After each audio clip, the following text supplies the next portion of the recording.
നമ്മൾ തിരുവനന്തപുരത്തുകാർക്ക് അത്ര സുപരിചിതമല്ലാത്ത കാസർഗോട്ടുകാരുടെ കൊള്ളിക്കച്ചാണ് ഇത്. കഴിച്ചുകൊണ്ടേയിരിക്കും. ഇപ്പം മിക്സിയുടെ ഈ ജാറിലേക്ക് നമുക്ക് അരക്കപ്പ് ഈത്തപ്പഴം, ഒരു നെല്ലിക്ക വലിപ്പത്തിൽ പുള്ളി, 2 ടീസ്പൂൺ മുളക് പൊടി, 1 ടേബിൾ സ്പൂൺ പഞ്ചസാര, 1 ടീസ്പൂൺ ഉപ്പും, 1 കൈപ്പിടി മല്ലിയിലയും പിന്നെ കുറച്ച് വെള്ളം കൂടി ഒഴിച്ച് നമുക്കിത് നന്നായിട്ട് ഒന്ന് അരച്ചെടുക്കണം. ശരിക്കും പറഞ്ഞാൽ ഇപ്പോഴാണ് നമ്മുടെ തിരുവനന്തപുരത്തൊക്കെ ഇത് ട്രെൻഡിങ് ആയിട്ട് വന്നിരിക്കുന്നത്.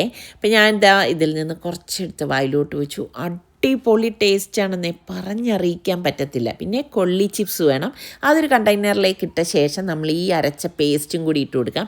ഇനി മസ്റ്റായിട്ട് നമുക്കിതിലേക്ക് സവാള, തക്കാളി, മല്ലിയില ഇത്രയും ചേർത്ത് കൊടുക്കണേ. എന്നിട്ട് കണ്ടെയ്നർ അടച്ച ശേഷം നന്നായിട്ടൊന്ന് തട്ടിക്കുടഞ്ഞെടുക്കണം. ശരിക്കും ഈ കൊള്ളി ചിപ്സ് വെറുതെ കഴിക്കുന്നതിൽ നിന്നും എന്തുകൊണ്ടും വ്യത്യസ്തമാണ് ഇങ്ങനെ കഴിക്കുന്നത് കേട്ടോ. നമ്മൾ ശരിക്കും ഒരു പാനിപ്പൂരിയൊക്കെ കഴിക്കത്തില്ലേ, ആ ഒരു ടേസ്റ്റാണ് ഇതിന് കിട്ടുന്നത്. നിങ്ങൾ കഴിച്ചിട്ട് ഫീഡ്ബാക്ക് തരണേ.